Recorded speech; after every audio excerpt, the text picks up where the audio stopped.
রাধে কৃষ্ণ রাধে কৃষ্ণ রাধে কৃষ্ণ।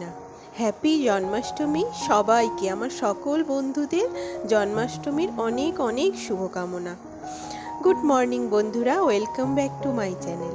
আশা করব তোমরা সবাই খুব খুব ভালো আছো। আমিও কিন্তু বেশ ভালো আছি এবং খুব হাসি খুশি আছি। আজকে আমাদের বাড়িতে জন্মাষ্টমী পুজোর জোগাড় করতে আমার খুব খুব ভালো লাগে। তাই দেখো, সকাল সকাল আমি কিন্তু আমার বাড়ির পুজোটা আগে, আমার এখানকার মানে ওপরের যে পুজোটা সেটা সেরে নিয়েছি তাড়াহুড়ো করে। সেটা আর তোমাদের সাথে ডিটেলসে শেয়ার করিনি, কোনো রকম একটুখানি দেখালাম।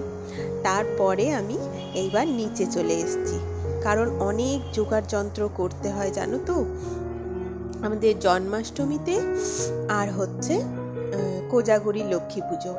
এই দুটোতে বাড়িতে একটু বড় করে পুজো হয়, মানে খুব বড় না, মোটামুটি। তা আমার খুব ভালো লাগে এই দিন দুটো। এই দুটো দিনে আমার এত ভালো লাগে, সবাই মিলে আমরা জোগাড় যন্ত্র করি। আমার শাশুড়ি, তারপরে আমি, আমার যা, মামি শাশুড়ি, দুই মামি শাশুড়ি আসতো আগে, তো এখন বড় মামির শরীরটা ভালো না, বয়স হয়েছে, তো এখন আমরা এই কজন মিলে করব। আর আমার জায়ের মেয়ে আছে, দেওরের মেয়েটাও আছে, পিউ, ও করবে। তো দেখো, ওদিকে কিন্তু আমাদের তালের বড়া, সুজি, আর এদিকে নারকেলের নাড়ু, এগুলো কিন্তু হয়ে গেছে। এইবার আমি একটু মালপোয়াটা করতে বসেছি। মালপোয়াটা আমি মেখেও ছিলাম। প্রত্যেক বছর না মালপোয়াগুলো কড়াইতে ছাড়লেই, মানে শাশুড়ি বা মামি শাশুড়ি যেই করুক, ছাড়লেই না মানে হাত পা গুজিয়ে যেত, চারিদিকে ছড়িয়ে যেত। সে নিয়ে খুব হাসাহাসি হতো, কিছুতেই হতো না। মানে নিজের আমি প্রশংসা করছি না, আমি নিজেও এবার প্রথমে মাখলাম আমি মালপোয়াটা। তো এইবার আমি নিজের হাতে মেখেছি, মেখে নিয়ে তারপরে করছি। দেখো, একটাও ছড়াচ্ছে না, একদম গোল গোল আর লুচির মতো যেন ফুলে গেছে প্রত্যেকটা মালপোয়া। দেখো, এত সুন্দর হয়েছে মালপোয়াগুলো, আমার এত খুশি লাগছে। এই প্রথম আমি মালপোয়ার ব্যাটারটা তৈরি করলাম এবং প্রথম করছি আমি। তো দেখো কত সুন্দর সুন্দর হয়েছে, সব কটা একদম ডুমডুম করে ফুলে ফুলে গেছে জানো তো। তো ওইদিকে ক্ষীর হচ্ছে, মামি শাশুড়ি ক্ষীর করছে, আর আমার শাশুড়ি হচ্ছে ছানাটা কাটছে। তারপরে এইদিকে লুচি, দেখো লুচি এবার আমার যা মেখে দিয়েছিল ময়দাটা, এবার আমি লুচিটা বেলছি আর ভাজছে সবাই। কি বলতো, এই দুদিনে এই খাটাখাটনির পরে রাত্রে না স্নান করে নিয়েছিলাম, আর ঘেমে টেমে কীরকম হয়ে গেছিলাম না, সেই জন্য না কিসের জন্য জানি না প্রচণ্ড ঠান্ডা লেগে গেছে। আমার গলা শুনে বুঝতেই পারছো, ওই যে পিউ সব জোগাড় করছে, ও মানে পুরো সাজাচ্ছে জিনিসটা।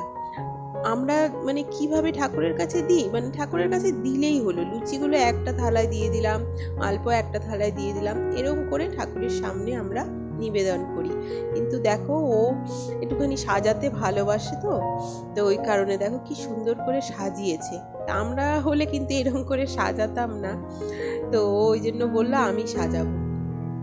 তো তারপরে ও যেহেতু নতুন দীক্ষা নিয়েছে, ওই জন্য বলছিল এবার আমি গোপালকে স্নান অভিষেকটা আমি করাবো। তো ওই করছে পুরোটাই, আরতি টারতি সবই ওই করছে। তো চলো তোমাদেরকে না একটা কথা বলি বন্ধুরা, কি বলো তো? আচ্ছা, কথাটা না হয় একটু পরেই বলবো, আগে দেখে নাও গোপালের স্নানটা। মানে গোপালের স্নান করাতে করাতে ওই কথা বলতে ভালো লাগবে না, এত ভালো লাগছে, আর মনে হচ্ছে যেন খিলখিল করে হাসছে। দেখো, আমার তো ওই রকমই মনে হচ্ছে। আমি ওদেরকেও বললাম, দেখো মনে হচ্ছে যেন ও না কি খুশি, কি একেবারে মুখের মধ্যে হাসি যেন ফুটেছে, এত ভালো লাগছে। দেখো কি সুন্দর করে সাজানো হয়েছে, একেবারে চোখে মুখে পুরো হাসি ফুটে উঠেছে। আর আমাদের আগের রাধাকৃষ্ণ, গোপাল তো গত বছর আনা হয়েছে, গত বছর এনেছিলাম। তো এত বছর কিন্তু রাধাকৃষ্ণ দিয়েই আমাদের জন্মাষ্টমী পালন করা হতো। তো গত বছর থেকে গোপালকেও আনা হয়েছে। এই দেখো একদম সেজে গুজে পুরো রেডি, এইবার সিংহাসনে বসবে, দেখেছো?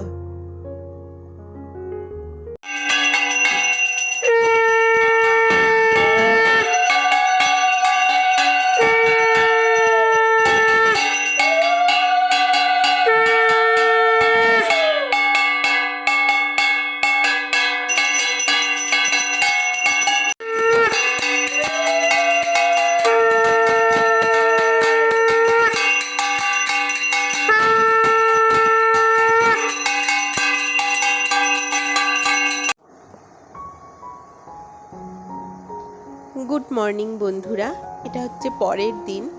তো পরের দিন হচ্ছে মনসা পুজোও পড়েছে, আবার নন্দোৎসব, ভোগ আরতি হয়। তো সকাল সকাল স্নান সেরে নিয়ে আগে পাশের বাড়িতে মনসা পুজো হচ্ছে, সেখানে আমি দুধ কলা তারপরে মিষ্টি সব দিয়ে এসছি। তারপরে আমি বাড়ির পুজোটা সেরে নেব। আগে বাড়ির পুজো সেরে নিয়ে তারপরে আবার নিচে যাব। নিচে আজকে গোপালের ভোগ হবে। তো প্রত্যেক বছর আমাদের খিচুড়ি, আলুর দম আর 5 রকমের ভাজা এই হয়। তো এই বছর সবাই নাকি বলছে যে ফ্রাইড রাইস আর আলুর দম হবে। তো ওইগুলোরই জোগাড় করবো। আর আমার শাশুড়ি বলল যে ফ্রাইড রাইস তো আমি করতে পারবো না, তো তোমরা একটু দেখিয়ে দাও।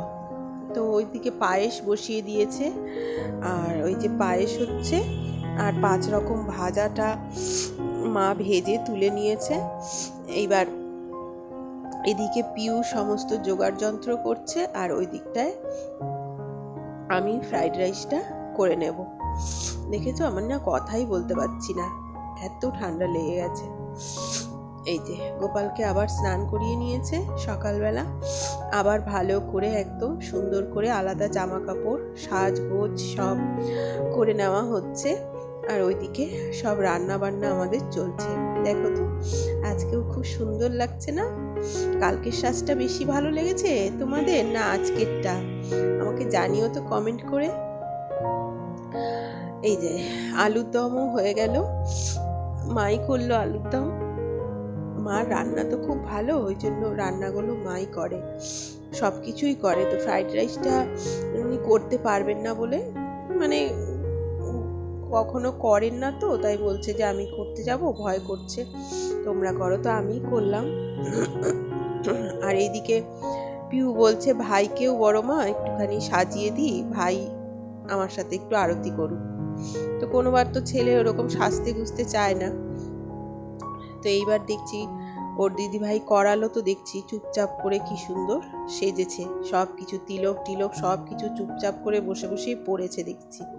আমি তো খুব অবাক হয়ে গেলাম দেখে।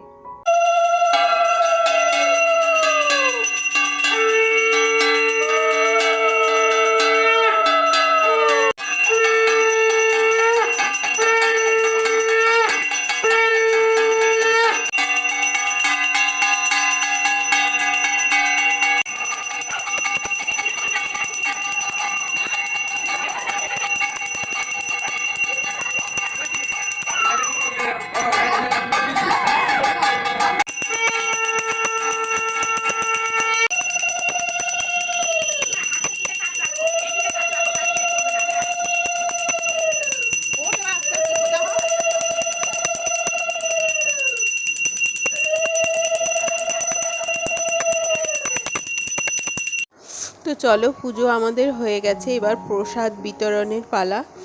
এই যে সবাই ওরা সাজিয়ে গুছিয়ে দিচ্ছে, আর আমরা প্রসাদ পুরো বিতরণ করে দেব। তো চলো, আজকের ভিডিও কিন্তু আমি এখানেই শেষ করলাম। Bye bye.